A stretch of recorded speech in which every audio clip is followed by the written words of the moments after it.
আল্লাহ নবীকে কবি বলেছিলেন কেন? অবাক হয়ে যাবেন আপনি। কোরআন এত সুন্দর কিতাব, এত সুন্দর মিল, পৃথিবীর কোন কবি এত সুন্দর মিলাতে পারবে না। দেখবেন কোরআনের মিলটা শুধু 1 মিনিটে দেখে আপনাকে। ওয়াশ-শামসি ওয়া দুহাহা ওয়াল কমারি ইযা তালাহা ওয়ান নাহারি ইযা জাল্লাহা। অমুসলিমেরা শুধু নয়, বরং আমাদের মুসলিমরাও এই কোরআনকে নিয়ে বিভ্রান্তিকর মন্তব্য করেছে, কোরআনের বিরুদ্ধে কিতাব লিখে নাস্তিক হয়েছে, এরকম হাজারো প্রমাণ আছে।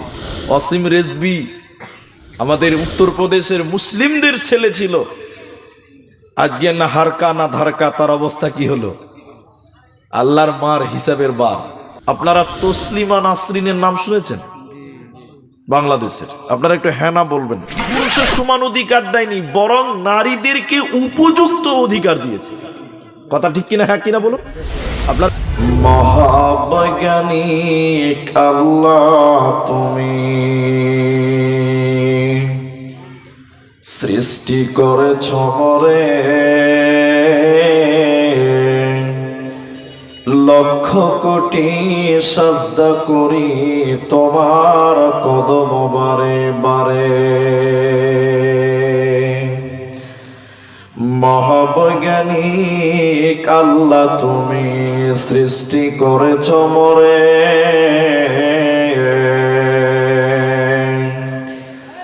লক্ষ কোটি সাজদা করি তোমার কদম বারে বারে।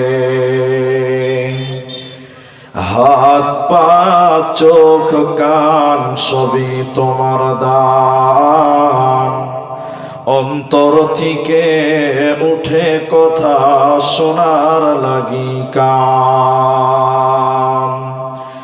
যে মাটিতে ফসল ফলে উন্নতিত ঝাল, সেই মাটিরই উপাদান সদা বেগুনি লাল। মায়ের পেটে জন্মে শিশু, জলের পেটে মাছ, ভূমির পেটে কত সম্পদ, লাখ রকম গাছ। মিল নাই রে চেহারায়, নাই রে গলার সুরে, অদ্ভুত তোমার কারিগরি দেখছি জীবন ভরে। জরা সৃষ্টি করেছ মোদের, তাই তো সুন্দর ধরা, একের লাগি অপরজনে হই যে মাতোয়ারা। আত্মার মতো শান্তি তুমি রেখেছ গোপন করে, শত চেষ্টাও করে তাকে পারি না রাখতে ধরে। মরা বৈজ্ঞানিক পারি শুধু ভাঙ্গা গড়া কাজ, তোমার সৃষ্টি দেখে মরা পাই যে বড়ই লাজ। আম্মা বা'দু ফাইন্না আসদাকাল হাদিসি কিতাবুল্লাহ, وأحسن الحدي هدي محمد مصطفى صلى الله عليه وسلم. فقد قال الله تبارك وتعالى بسم الله الرحمن الرحيم. قل يا عبادي الذين أسرفوا على أنفسهم لا تقنطوا من رحمة الله. بسم الله الرحمن الرحيم. لا أقسم بهذا البلد.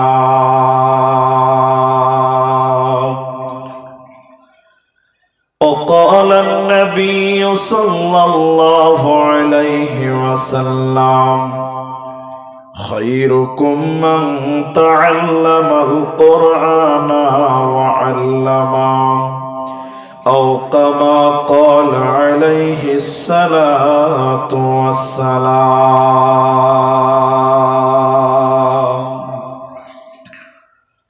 وقال النبي صلى الله عليه وسلم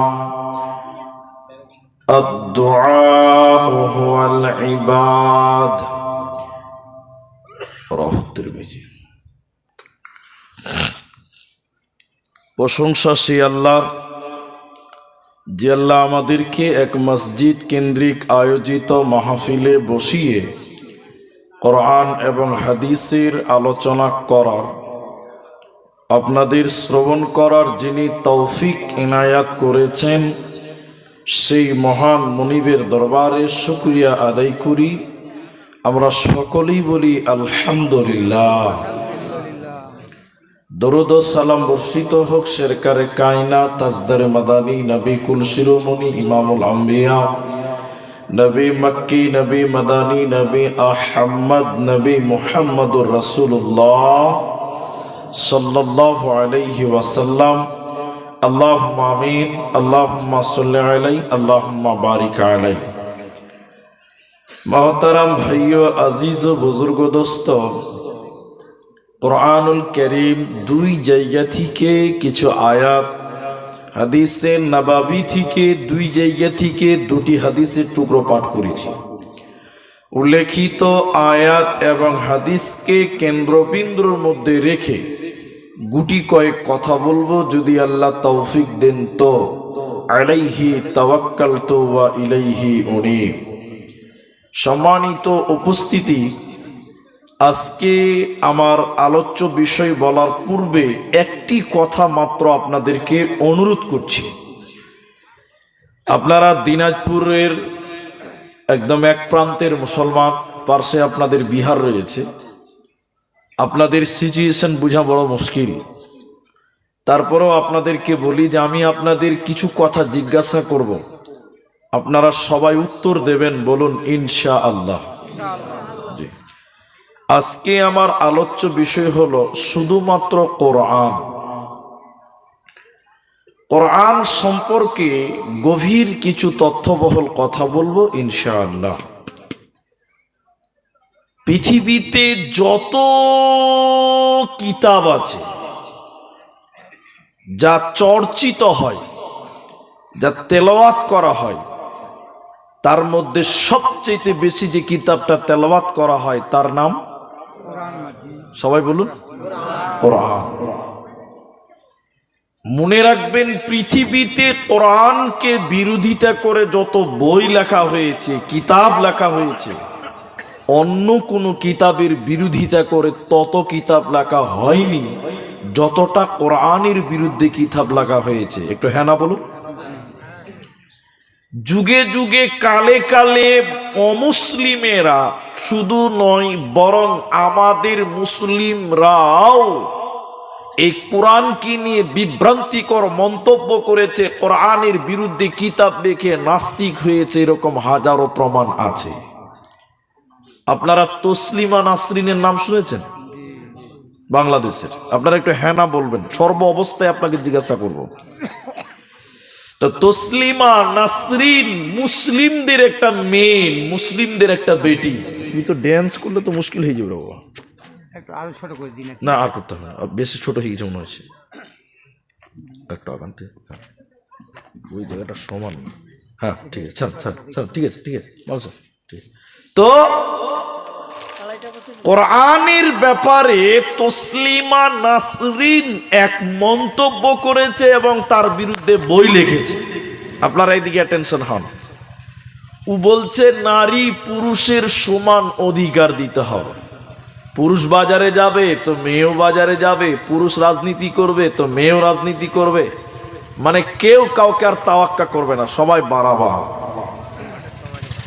এরপর কোরআনের কিছু আয়াত তুলে বলল যে ইসলামের জন্য নারীরা যে শ্রম দিয়েছে, মেহনত করেছে, সেই নারীদেরকে কোরআন ইসলাম নাকি ঠকিয়েছে, ইসলাম নাকি বঞ্চিত করেছে। নাউজুবিল্লাহ বলবেন।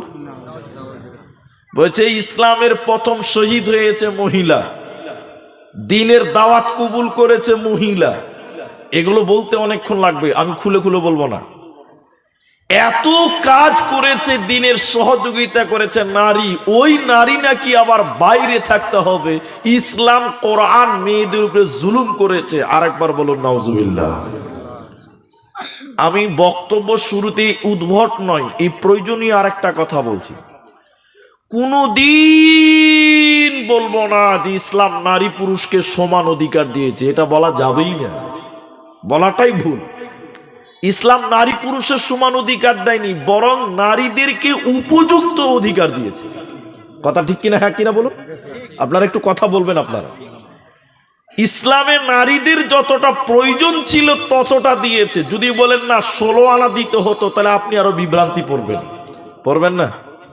একটা জিনিস আপনাকে বুঝাই, তাহলে আমার বাড়ি মনে করলেন আপনার কিনা এই রিনকুয়াতে, এই রুহিয়া রিনকুয়াতে রাত 1টার সময় আমরা স্বামী স্ত্রীতে ঝগড়া হয়েছে, বেশ ভালো ঝগড়া।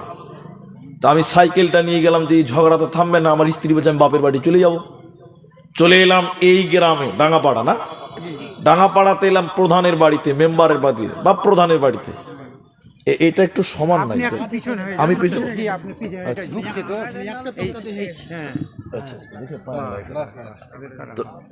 আবার হিলবে মোল্লা, এই যে এটা একই কাঠে হলে মানে নড়লে এটাও নড়ছে না।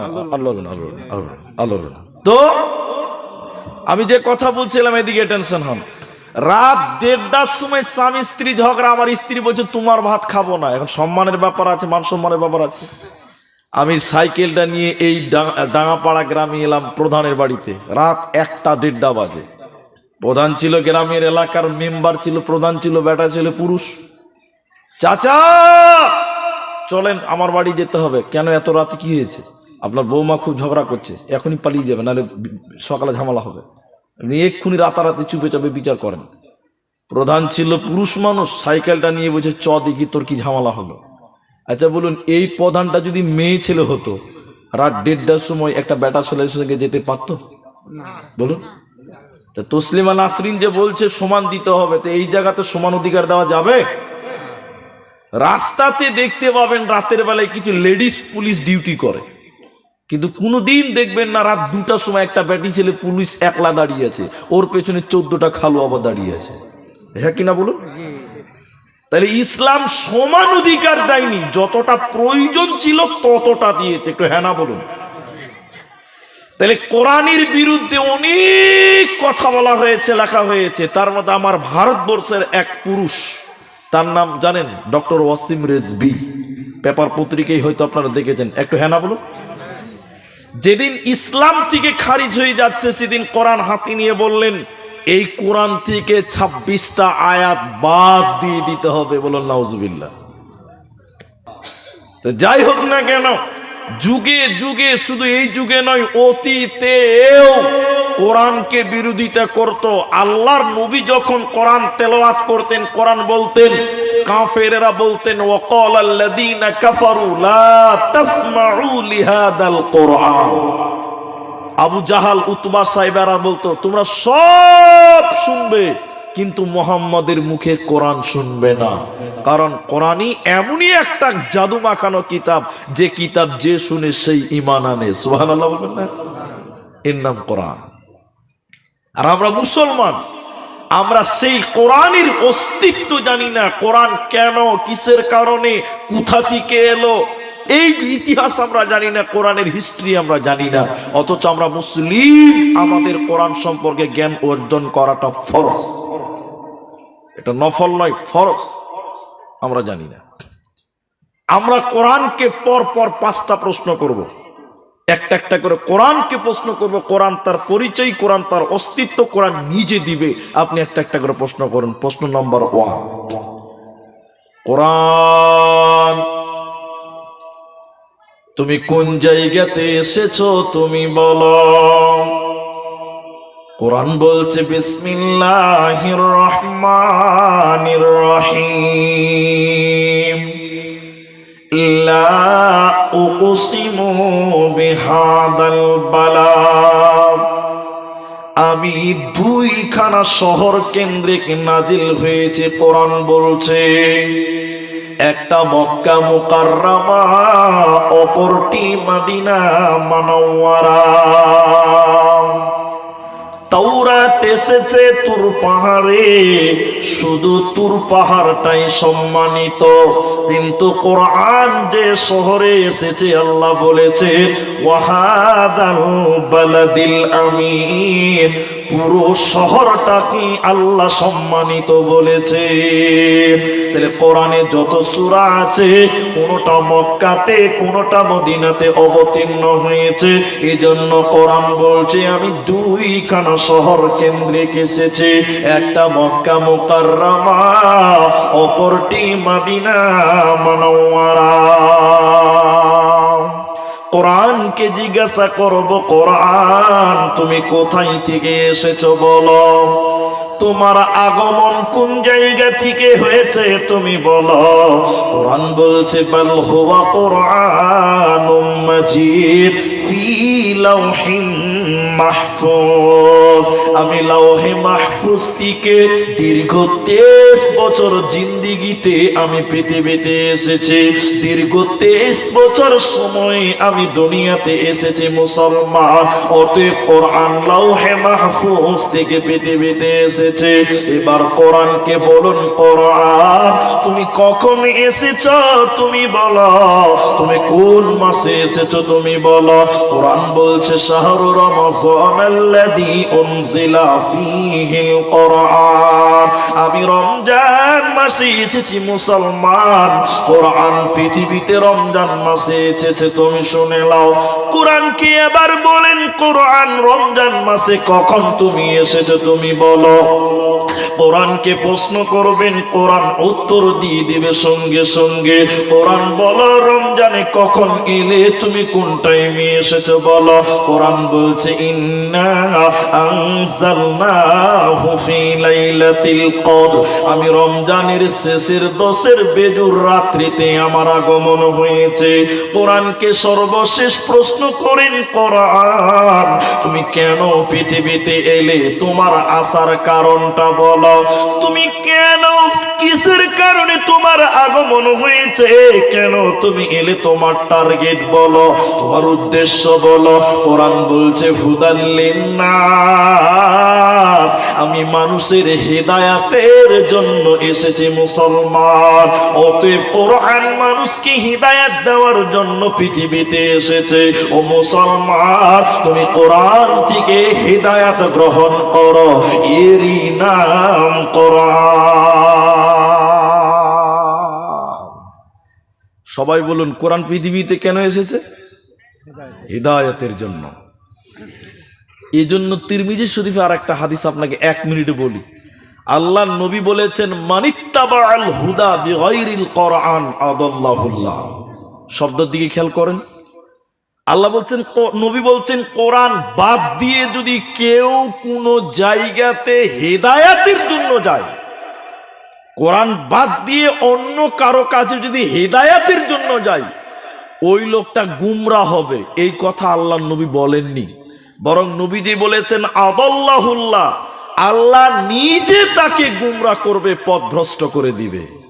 তাহলে পৃথিবীর কোনো বাবার কাছে, কোনো দরগার কাছে হেদায়েতের জন্য নয়, হেদায়েত চাইতে হবে একজনের কাছে, তিনার নাম আল্লাহ।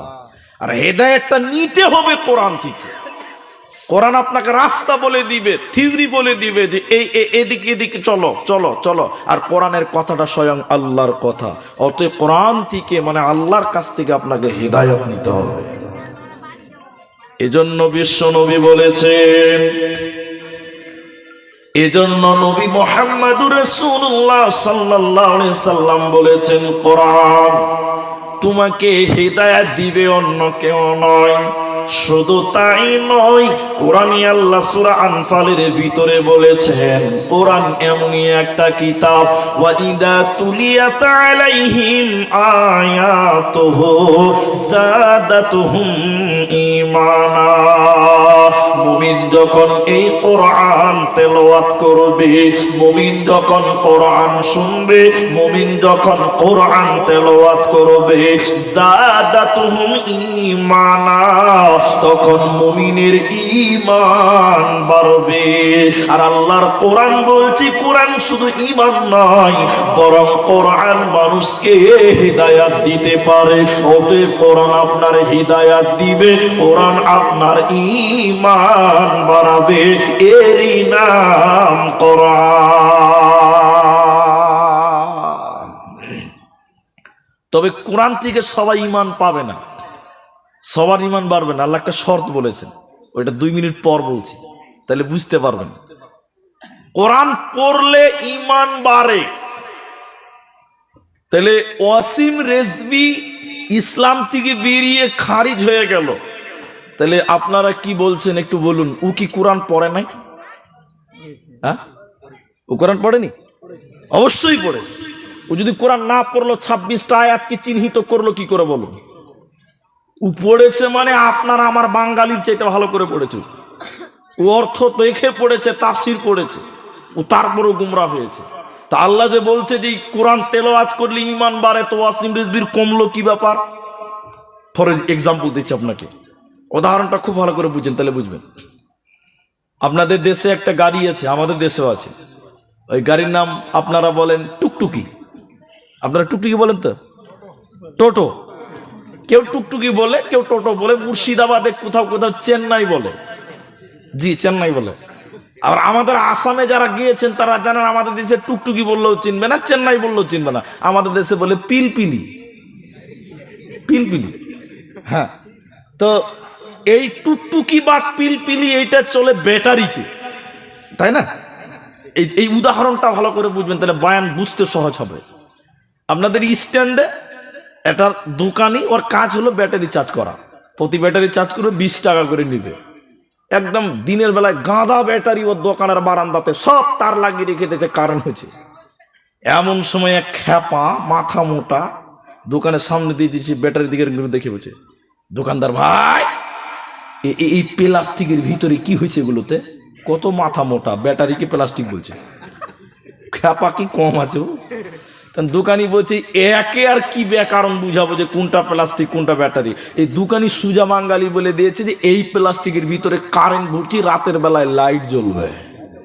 তখন খ্যাপা মনে মনে বলছে যে সালা, প্লাস্টিকেও যদি কারেন্ট ভরা যায়, লাইট জ্বালা যায়, তা আমার বাড়িটা আবার অন্ধকার থাকবে কেন? বুঝলেন কি না? এবার খ্যাপা ওর বাড়িতে যে যত প্লাস্টিক ছিল, আর প্লাস্টিকের বালতি, প্লাস্টিকের বয়ম, এক বস্তা মাথায় করে নিয়ে দোকানের সামনে ঢেলে দিয়ে বলছে, দোকানদার ভাই, আমার প্লাস্টিক গুলোতে খানিক কারেন্ট ভরে দাও, আমার বাড়িতেও লাইট জ্বালাবো। আচ্ছা, আপনারা বলুন, কারেন্ট ঢুকবে? এরা কথা বলে না, ঢুকবে? দোকানি একবার ওর দিকে দেখে, প্লাস্টিকে দেখে বলছে, এই খ্যাপা, তোর প্লাস্টিকে কারেন্ট ঢুকবে না। ঢুকবে না মানে?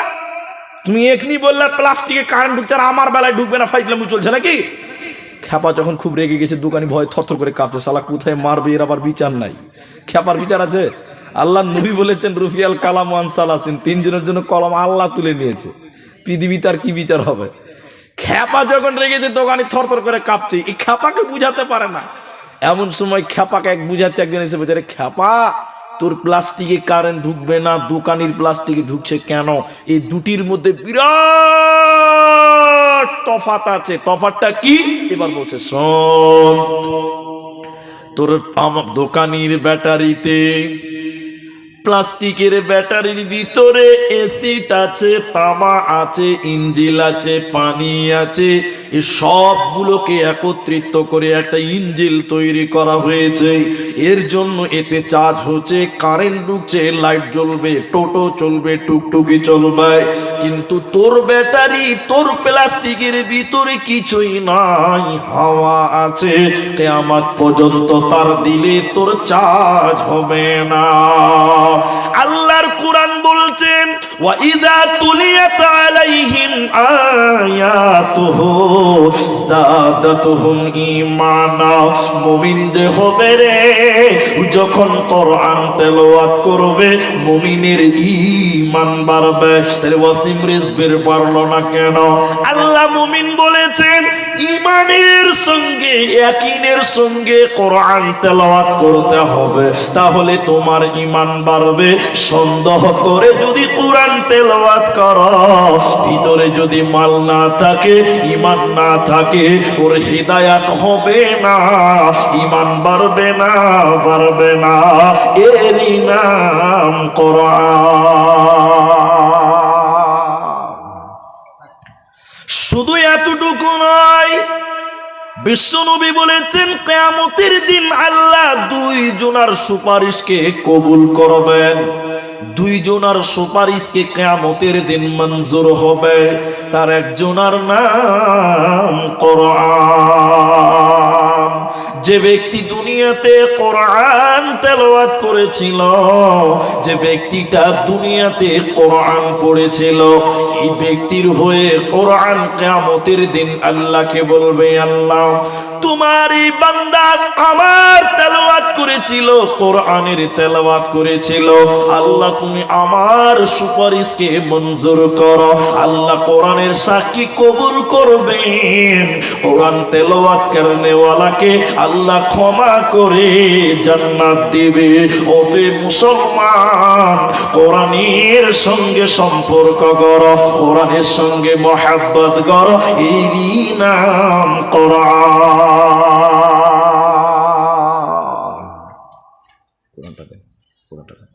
মক্কার মুশরিকেরা কি বলছে, এদিকে দেখেন, এদিকে দেখেন। মক্কার মুশরিকেরা এই কোরআনটাকে অস্বীকার করেছিল। মুশরিকেরা ওরা বলেছিল যে এই কোরআনটা আল্লাহর নয়, বলেছিল এই কিতাবটা হযরত মুহাম্মদ বাড়িতে বসে বসে বসে বসে বানিয়েছে, এটা আল্লাহর কালাম নয়। কি বলেছিল জানেন? আপনারা অ্যাটেনশন হন। তারা বলেছিল যে রাসূল মুহাম্মদ একজন কবি। কবি কেন বলে? আপনারা কবি নজরুলের নাম শুনেছেন, রবীন্দ্রনাথের নাম শুনেছেন, ধীরেন্দ্রনাথের নাম শুনেছেন। যত কবি আছে তারা কবিতা আবৃত্তি করেছে। কি কবিতা? কবিতার মিল হলো অপর লাইনের সঙ্গে পরের লাইনের একটা সম্পর্ক থাকে, মিল থাকে, ওটাকে কবিতা বলে, বলে না? কবিতা বা ছড়া বলে কিনা? তা আল্লাহর নবীকে কবি বলেছিলেন কেন? অবাক হয়ে যাবেন আপনি। কোরআন এত সুন্দর কিতাব, এত সুন্দর মিল, পৃথিবীর কোন কবি এত সুন্দর মিলাতে পারবে না। দেখবেন কোরআনের মিলটা শুধু 1 মিনিটে দেখে আপনাকে। ওয়াশ-শামসি ওয়া দুহাহা ওয়াল কমারি ইদা তালাহা ওয়ান নাহারি ইদা জাল্লাহা ওয়াল লাইলি ইদা ইয়াগশাহা ওয়াস সামাই ওয়া মা বানাহা ওয়াল আরদি ওয়া মা তাহাহা ওয়া নাফসিন ওয়া মা সাওয়াহা। যত দূর পড়বেন শুধু শেষে পাবেন হা হা হা হা। সুবহানাল্লাহ বলবে না? পৃথিবীর কোন বৈজ্ঞানিকে তো মিলাতে পারে না। এরপরে চলুন সূরা কাউসার। যারা আরবি ন্যূনতম মানের পড়তে পারেন তারা বুঝবেন, ইন্না আ'তাইনাকাল কাউসার। শেষে কি আছে? র র। শেষে কি আছে? আরবিতে কি আছে? র আছে। ফাসাল্লি লিরাব্বিকা ওয়ানহার। শেষে কি আছে? র আছে। ইন্না শানিয়াকা হুয়াল আবতার। কি আছে? সুবহানাল্লাহ বলবেন না? মাশাআল্লাহ, সুবহানাল্লাহ। এত সুন্দর মিল পৃথিবীর কোন বৈজ্ঞানিক, পৃথিবীর কোন কবি মিলাতে পারে না, পারে না। আল্লাহর নবী যখন এই কোরআনের এই আয়াতগুলো তেলাওয়াত করতে লাগলেন, মক্কার কাফেররা বলল এটা আল্লাহর কালাম নয়, নবীজি বাড়িতে বসে বসে বসে বসে লিখেছে, বানিয়েছে। এজন্য নবীকে কবি বলে আখ্যায়িত করেছিল। আল্লাহ তাবারাক ওয়া তাআলা ওদের জবাবে সূরা বাকারাতে আয়াত নাজিল করেছেন। আল্লাহ তাবারাক ওয়া তাআলা মুশরিকদের জবাব দিতে গিয়ে বললেন, হে মুশরিকের দল, যদি তোমরা বলো এই কোরআনটা মুহাম্মদ বানিয়েছে, তাহলে আমি আল্লাহ তোমাদের চ্যালেঞ্জ করলাম, শোনো, ওয়া ইন কুনতুম ফি রাইবিম মিম্মা নাযালনা আলা আবদিনা ফাতু বিসূরাতিন মিন মিথলিহি ওয়াদউ শুহাদা। তোমরা যদি বলো এই কোরআন নবী বানিয়েছে, আমি আল্লাহ বলছি নবী একজন মানুষ, তোমরা আমরা যেমন মানুষ তিনিও তেমন মানুষ, পার্থক্য তার কাছে ওহী নাজিল হয়, তোমাদের কাছে হয় না। তোমরা যদি বলো নবী মানুষ হয়ে কোরআন বানাতে পেরেছে, তাহলে তোমরাও তো মানুষ, তোমরা কেন এই কিতাবের মতন একটা কোরআন বানাতে পারো না?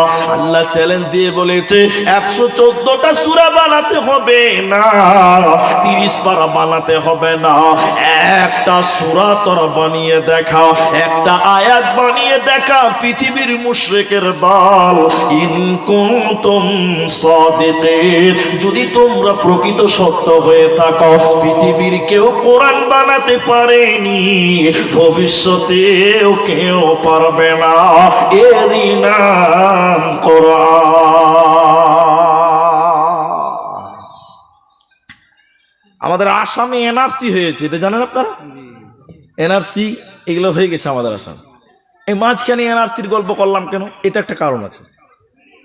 একটা সময় ইংরেজেরা চেয়েছিল, ইংরেজেরা চেষ্টা করেছিল দেশ থেকে আলেমদেরকে তাড়ো, মুসলমানকে তাড়ো। কারণ ভারত স্বাধীনতার পেছনে সবচেয়ে বেশি অবদান কাদের? আলেমদের। কাদের আছে? আপনি গোলাম মুর্তজার বইটা পড়ে দেখুন একবার। গোলাম মুর্তজার বেশ কিছু বইয়ের নাম বলতে পারবো, কিন্তু ওগুলো সময় নাই। চেপে রাখা ইতিহাস, তারপর এ কেমন ইতিহাস, বজ্র কলম, এই বইগুলো পড়েন, ইতিহাস পাবেন। তো ভারত স্বাধীনতার পেছনে ওলামাদের অনেক অবদান। ইংরেজরা সর্ব অবস্থায় চেয়েছিল ওলামাকে তাড়ো, মুসলমানকে তাড়ো। আপনারা জুড়ে বলুন, মুসলিমদের দেশ থেকে তাড়তে পেরেছে না তারাই দেশ ছেড়ে পালিয়েছে? জুড়ে বলুন, তারাই পালিয়েছে। আজকে ভারতের কিছু ছুচকো নেতা বের হয়েছে, বুঝলেন? ছুচকো নেতা, ওরা বলছে এনআরসি করবো আর মুসলমানগুলোকে বাংলাদেশ তাড়বো। ওটা মনে হয় খালুর দেশ, সব মুসলমানকে নিয়ে নিবে না। এই বলছি কি বলছে না, আমি নাম বলবো না, আপনারা চিনে নেবেন, ইশারাতে বুঝে নেবেন। ও এত বড় নেতা, ও বলছে যে গরুর দুধেও সোনা তৈরি হয়। আবার নাম বলছে, কে বলবে? আমি নাম বলিনি, তো নাম বলছে মাঝখান। ও নাম বলা যাবে না, নাম বলবেন না। তাহলে আমার কথা শুনেন, এরা বলছে যে এনআরসি করবার মুসলমানগুলোকে বাংলাদেশ তাড়বো। বলছে কি বলছেন? একটা হেনা বলুন। আসামে এনআরসি করেছে, মুসলমান তাড়বে। তাই আপনারা হয়তো জানেন কিনা জানি না, এনআরসি চূড়ান্ত রেজাল্টে কত লোক বাদ গেছে? একটা লোক বলতে পারবেন? 19 লক্ষ লোক বাদ গেছে। কত লোক? তার মধ্যে সংখ্যা যদি ভাগ করেন তাহলে দেখতে পাওয়া যাবে মুসলিমদের সংখ্যা ন্যূনতম মানের 2.5 থেকে 3 লক্ষ। 19 থেকে 3 বাদ গেলে কত থাকবে? কত ভালো জানে গো, কত সায়েন্সের ছাত্র বসে আছে। তো শোনেন, মুসলিমদের 3 লক্ষ বাদ দেন 19 থেকে, কত থাকলো? 16। এবার আপনাকে আর একটা কথা বলি, শুধু ভারতবর্ষে হিন্দু আর মুসলমান বাস করে না অন্য কোনো জাতি আছে? 25শে ডিসেম্বর দেখছেন কত মোমবাতি জ্বলছে, লাইট জ্বলছে, তার মানে আরো কেউ, বুঝা যাচ্ছে তো? যাচ্ছে। তাহলে মুসলিমদের সংখ্যা হলো 3 লক্ষ ধরে নিলাম, আমি সংখ্যাটা 100% নয়, এটা বললাম আর কি। তাইলে আরো রইল 16 লক্ষ, আমি আরো 5 লক্ষ বাদ দিলাম অন্য অন্য জাতি, রইল কত? 11। কারা? যারা বলছে মুসলমান তাড়বো তারা। নারায়ে তাকবীর। ইংরেজরা চেয়েছিল মুসলমানকে তাড়ো, ওলামাকে তাড়ো। মুসলিমরা এদেশে ছিল, এদেশে আছে, এদেশে থাকবে, ওরা দেশ ছেড়ে পালিয়েছে। যারা বলছে এনআরসি করে মুসলমান তাড়বো, তো ওরা ডিটেনশন ক্যাম্পে যাবি। মুসলমানদের কাগজ আছে না নাই? জোরে বলুন, আছে। মাঝখানে এতটি কথা বললাম, একটু লাইন কেটে গেছে, এবার বলছি মূল কথা। কিন্তু ইংরেজরা মুসলিমদের তাড়তে পারে, অনেক চেষ্টা, কোনো মতেই সাকসেস নয়। এবার একটু উদাহরণ দিব, মাঝখানে একটু উদাহরণ ঢোকাতে হবে। ওরা চেষ্টা করলো, পারি না কেন? এরকম বড় বড় আলেমদেরকে জমা করলো, ওদের যারা পণ্ডিত ছিল তাদেরকে জমা করলো, যে কি ব্যাপার মুসলমানদের সঙ্গে পারি না কেন? তাদের বিদ্বানগণ, বুদ্ধিজীবীরা বলল, যতদিন মুসলমানদের কাছে কোরআন থাকবে ততদিন মুসলমানকে বেকানো যাবে না। তখন তারা আলোচনা করলো, আজ থেকে কোরআন কিনো, পুড়িয়ে দাও, জ্বালিয়ে দাও, ছাড় খাড় করে দাও। যেদিন মুসলিমদের কাছে কোরআন থাকবে না, মুসলমান এমনিতেই কাবু হবে। কি করবে? এইটুকু উদাহরণ। এবার কি করবে? এদের কয়েকটা প্রতিনিধি বেঈমান, এরকম লম্বা পাঞ্জাবি পড়েছে, মানে বড় হুজুর সেজে গেছে, আপনাদের ডাঙ্গাপাড়া মাদ্রাসায় চলে এসছে। এইটুকু উদাহরণ না করে ডাঙ্গাপাড়া মাদ্রাসায় শালা কত মাথা মোটা ছিল, এর চেয়ে ভালো কিছু বলতে পারছি না। ডাঙ্গাপাড়া মাদ্রাসায় হেড মুলবিকে বলছে, মুলি স্যার আপনাদের মাদ্রাসায় কোরআন আছে? আচ্ছা পাগল না হইলে এই কথা বলে? হ্যাঁ, রিংটাল যদি না হইতে এই কথা বলতে পারে, আবার মাদ্রাসাতে কোরআন থাকবে না তো কি থাকবে বলেন? ও কত মাথা মোটা, ওর প্রশ্নতে ধরা পড়ে গেছে। এসে বলছে, মুলি স্যার বলছে, কে? বলে আমি একটা বিদেশি মেহমান। কি বলছো বলো? বলছে আপনাদের মাদ্রাসায় কোরআন আছে? তো মুলি সাহেব বলছে, ই কি প্রশ্ন রে বাবা, মাদ্রাসায় কোরআন থাকবে না তো কি থাকবে? হাট টিমা টিম টিম আচ্ছা আচ্ছা। তো এবার এই বেঈমান মুলবি সেজে চলে গেছে মাদ্রাসায়, বলছে মুলি সাহেব কটা আছে? তো মুলি সাহেব বলছে, তুমি কটা নিবা? বলছে যতটি আছে সবটি নিব। আর তখন কোরআন বিরুদ্ধে আন্দোলন চলছে। তখনই হেড মাওলানা বুঝে গেছে ডাল মে কুচ কালা হ্যায়। তখন বলছে ঠিক আছে তুমি তো কোরআনই নিবা, তুমি তো দামি মেহমান, কোরআন নিতে এসো কি জেসে মেহমান, ও তো বিশাল ব্যাপার। এবার হেড মুলবি বলছে তুমি ওই আমাদের মেহমান খানাতে খানিক বসো, তোমাকে কোরআন দেওয়া হবে, একটা নাস্তা করো, দামি মেহমান, কোরআনের পাগল। এবার হেড মুলবি মাদ্রাসার 3টা ছেলেকে ডেকেছে, আব্দুর রহমান, আব্দুর রহিম, রে আব্দুল সত্তার করে বাবা। 3টে ছেলে বলছে জি মৌলানা সাহেব। বলে দেখো মেহমান, বিদেশি মেহমান, দামি মেহমান, কোরআন নেওয়ার জন্য এসেছে, নাস্তা পানি তো বেশ ভালোই হলো। রে বাবা তোরা তো গোটা গোটা গোটা গোটা কোরআন মুখস্থ করেছিস, একটু আপনারা বলুন হাফেজারা কোরআন মুখস্থ করে কি করে না? করে। আমরা কত মাদ্রাসায় যে হাফিজদের মাথায় পাগড়ি দেই, তাহলে হাফিজারা কোরআন মুখস্থ করে। হেড মারা বলছে রে বেটা তোরা তো গোটা গোটা গোটা গোটা কোরআন মুখস্থ করেছিস, নিতে এসেছে কোরআন, যদি একা ডেলিভারি দিস তো যথেষ্ট হয়ে যাবে, কিন্তু ক্লান্ত হয়ে যাবে, হিপিয়ে যাবে। রে আব্দুর রহমান তুমি 1 থেকে 10 পারা শুনিয়ে দাও। রে আব্দুর রহিম 11 থেকে 20 পারা শুনিয়ে দাও। রে আব্দুল সাত্তার তুমি 21 থেকে 30 পারা শুনিয়ে দাও। এই 3টে ছেলে যখন বিসমিল্লাহ থেকে শুরু করে মিনাল জিন্নাতি ওয়ান নাস বলেছে, সঙ্গে সঙ্গে বেঈমান বসা থেকে দাঁড়িয়ে যে মাথায় হাত দিয়ে কালেমা পড়লো, আশহাদু আল্লা ইলাহা ইল্লাল্লাহু ওয়া আশহাদু আন্না মুহাম্মাদান আবদুহু ওয়া রাসূলুহু। সঙ্গে সঙ্গে ঈমান এনে বলল, আমাদের আলোচনা হয়েছে কোরআন কিনো, পুড়িয়ে দাও, জ্বালিয়ে দাও। যেদিন মুসলমানদের কাছে কোরআন থাকবে না, সেদিন মুসলমানেরা এমনি কাবু হবে। কিন্তু আমি আল্লাহর কসম করে বলছি, মুসলমানদের থেকে কোরআনকে আলাদা করার মতন ক্ষমতা পৃথিবীর কারো হবে না। তার কারণ কোরআন নিজেই বলেছে, ইন্না নাহনু নাযালনা যিকরা ওয়া ইন্না লাহু লাহাফিযুন। আল্লাহ তাবারাকা ওয়া তাআলা বলেন, আমি এই কোরআনকে নাজিল করেছি রে বান্দা। কোরআনের আরেকটা নাম জিকির। আল্লাহ বলেন আমি জিকিরকে নাজিল করেছি। জিকিরের হেফাজতের দায়িত্ব, কোরআনের হেফাজতের দায়িত্ব স্বয়ং আমি আল্লাহ নিয়েছি। মুসলমান পৃথিবীর কেউ কোরআনকে মিটাতে পারবে না। এই জন্য একজন আরবিক বিদ্বান, একজন আরবের বিদ্বান মানুষের সামনে এইরকম কোরআনকে তুলে ধরেছিলেন, এইরকম করে কোরআনটা দেখিয়েছিলেন। একজন আরবিক বিদ্বান তুলে ধরে সবাইকে দেখানোর পর কোরআনটা বন্ধ করে বলেছিলেন, বলো তোমরা সবাই বলো কোরআনটা কেমন করে লেখা আছে, কোন কাগজে কোন কেমন লেখা আছে বলো। সবাই তখন বলতে লাগলো, সাদা কাগজে আর কালো কালিতে লেখা আছে। কোরআনটা কেমন লেখা আছে? বলে সাদা কাগজে আর কালো কালিতে লেখা আছে। ওই আরবিক বিদ্বান তখন বলেছিলেন, বন্ধুরে এই কোরআনটা এই চক্ষু দিয়ে দেখলে হবে না, এই কোরআনটা ঈমানের চক্ষু দিয়ে দেখো মুসলমান। এই কোরআনটা কোনো কাগজে নয়, এই কোরআনটা কোনো কালিতে নয়, বরং কোরআন পৃথিবীতে এসেছে শহীদের রক্তের বিনিময়। এই কোরআনের জন্য কত মা বিধবা বাবা হয়েছে, এই কোরআনের জন্য কত বাচ্চা এতিম হয়েছিল, কত বোন তার ভাইকে হারিয়েছিল। অতএব কোরআনটা এমনি পৃথিবীতে আসেনি মুসলমান, এই কোরআনটা শহীদের রক্তের বিনিময়ে এসেছে। অতএব এই কোরআনকে পৃথিবীর কেউ মিটাতে পারবে না।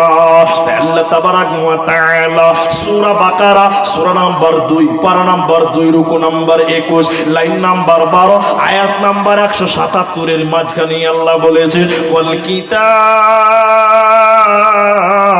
একের অধিক দ্বিবচন শব্দ ব্যবহার হয়েছে। আল্লাহ তাবারাক ওয়া তাআলা বলেন, হে ডাঙ্গাপাড়ার মুসলমান, ওয়াল কিতাব, আমার যত কিতাব আছে, আমার যত আসমানি কিতাব আছে, ওই কিতাবগুলোর উপরে তোরা ঈমান আন। যেমন ধরলেন কোরআন, এই কোরআনের উপরে তোদের ঈমান আনতে হবে, এরই নাম কোরআন।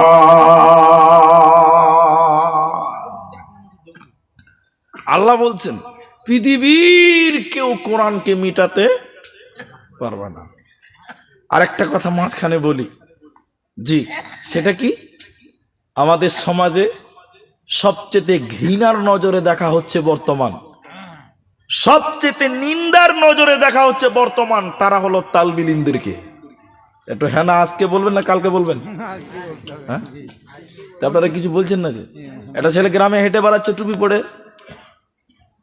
ওই ছেলেটার বাপকে বলছে, চাচা তোমার বেটাকে মাদ্রাসায় দিয়েছ? বলে হ্যাঁ। কেন? ছেলেটা ব্রেন ভালো, মিশনে দিতে ভালো ছেলে হতো, একটা ডাক্তার ইঞ্জিনিয়ার হতো। পৃথিবীতে একটা পুরুষ পাওয়া যাবে না বলবে যে আহ তোমার ছেলেটার ব্রেন খুব ভালো, একটা হাফিজিয়া মাদ্রাসায় দাও। এই লোকটা পাওয়া বড় মুশকিল। আর সবচেয়ে দুঃখের ব্যাপার ওই জায়গাতে, বুঝলেন, আমি মাদ্রাসায় পড়েছি তো আমরা যখন মাদ্রাসায় এলাম, আমার বাবা মাকে অনেক লোক ভাঙিয়েছে, এটাই স্বাভাবিক, অনেক ভাঙিয়েছে।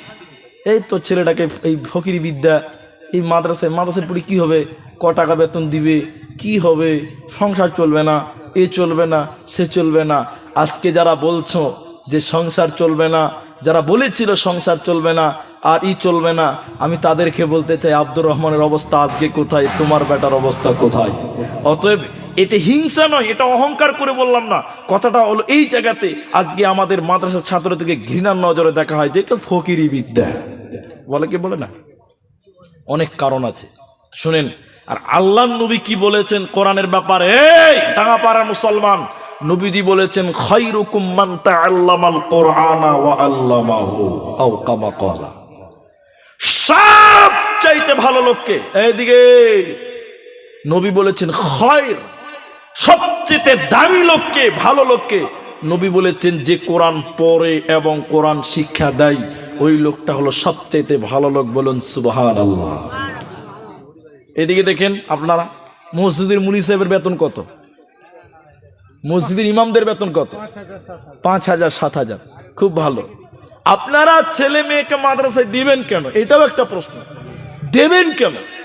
আপনার মসজিদের ইমামকে দিয়েছেন 7,000 টাকা বেতন, 5,000 টাকা বেতন, তো আমি চাইবো না যে আমার ছেলেটা 7,000 বেতনে চাকরি করুক, চাইবো? এরা কথা বলে না। আমি একটা ভিডিও দেখছিলাম, ভিডিওর সত্যতা যাচাই করতে পারবো না, তবে দেখছিলাম বাংলাদেশের ভিডিও। এক ইমাম সাহেবের বেতন 4,000 টাকা, 4 মাস থেকে বেতন দেয় না, বাকি কমাস 4 মাস। মসজিদের ফান্ডে 16 লাখ টাকা জমা আছে, আর 4,000 টাকা ইমামের বেতন দেয় না। এবার সেক্রেটারি এবং ক্যাশিয়ার দুইজন এসে শুক্রবার দিন, যে সেক্রেটারি বলছে মুলি সাহেব জুমার দিন বলছে আমার ছেলেটার লিগে একটু দোয়া করো। তো বলে কেন? বলে আমার ছেলেটা কলকাতাতে গেছে মাস্টারি চাকরির ইন্টারভিউ দিতে গেছে, একটু দোয়া করে দাও সবাইকে নিয়ে। এবার আমি কথাটা প্রসঙ্গ নিয়ে বললাম।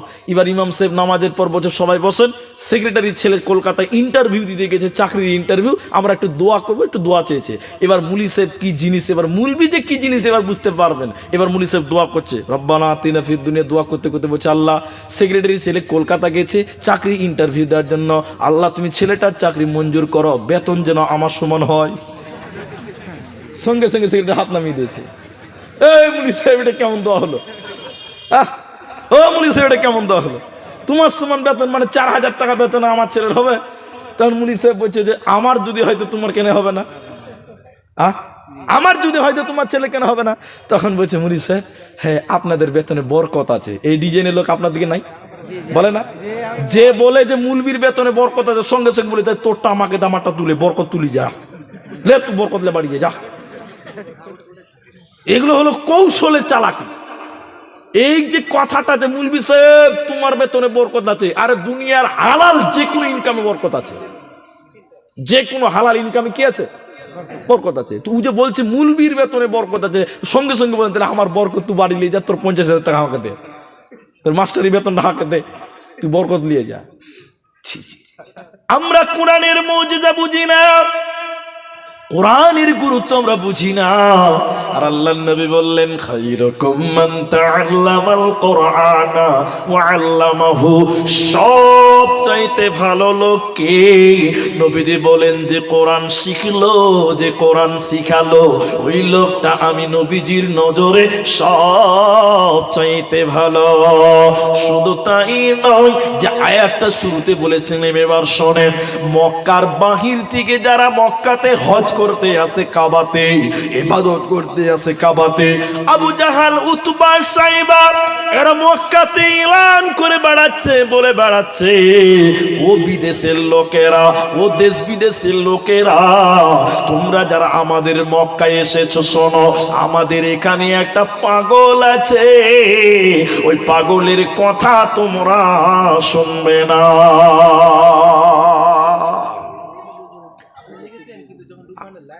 পাগল বলতে কে বলুন তো? নবীজিকে বলছে। আপনারা আস্তে কথা বলেন ভাই, ও ভাই আস্তে কথা বলেন, আপনারা কাজ করেন আস্তে করেন, আপনাদের বাধা দিতে পারবো না। শোনেন তো, আল্লাহ উতবা, সাইবা, আবু জাহলেরা বলছে ও বিদেশের লোকেরা, মক্কাতে একটা পাগল আছে, ওর কথা তোমরা শুনবে না। আচ্ছা আপনারা একটা কথা জিজ্ঞাসা করছি, মাঝখানে উত্তরটা দেন। আমি আসাম থেকে এসেছি, জামিরুল মালদা থেকে এসেছে, কেউ দিনাজপুর থেকে, ও দক্ষিণ দিনাজপুর থেকে এসে মনে করেন এসছে। এখন এই গ্রামে আসার পর দেখছি কেউ টোটালি এলান করছে, কি বলছে, ও বিদেশের বাইরের লোকেরা, আমাদের এই ডাঙাপাড়াতে একটা খ্যাপা আছে পাগল, তোমরা তার কথা শুনিও না। আচ্ছা এই এলানটা যদি আমি শুনি, তখন আমার মনে একটা খাটকা লাগবে, লাগবে না? ই আবার কোন খ্যাপা রে বাবা, যার জন্য এলান করে বেড়াচ্ছে? ওর এলান করছে তো করছে, বুঝে তার কথা শুনবে না, দেখতে মানা করে না, শুনতে মানা করে। তখন কিছু কিছু লোক বলবে আচ্ছা দেখবো না আগে শুনবো না আগে দেখবো খ্যাপাটা কেমন, বলবে কি বলবে না?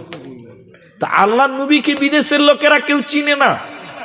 এই কাফের মুতবা সাইবায়ারা বলছে ও বিদেশের লোকেরা, আমাদের মক্কাতে একটা খ্যাপা পাগল আছে, তোমরা তার কথা শুনিও না। তো কিছু কিছু লোক বলছে খ্যাপাটা কেমন, তাকেই দেখবো, চ কেমন হয়, খ্যাপাটা কেমন তাই দেখবো, শুনবো না। তাই আরেকটা লোক বলছে শুনবি না দেখবি, এটা আবার কেমন কথা? এটা সহজ ব্যাপার, কানে আঙুল ভরে দে, দেখতে পাবি শুনতে পাবি না, সুজা হিসাব নাকি? এবার তারা কাফের বিদেশের লোকেরা এইরকম কানটা বন্ধ করে কাবার সামনে হাকিমের পাথরটাতে বিশ্বনবী এরকম হেলান দিয়ে কোরআন তেলাওয়াত করছেন, সুবহানাল্লাহ। কেউ বলেছেন সূরা রহমান, কেউ বলেছেন সূরা কাহাফ তেলাওয়াত করছিলেন। কাফের বিদেশের লোকেরা যখন নবীজির সামনে, কাবার সামনে নবীজির সামনে দাঁড়ালেন, কান বন্ধ করে কি বলছে শোনা যায় না। নবীজির সূরাত, নবীজির চেহারা দেখে তারা অবাক হয়ে গিয়ে বলেছিল ইনি কোনোদিন পাগল হতে পারে না, পারে না।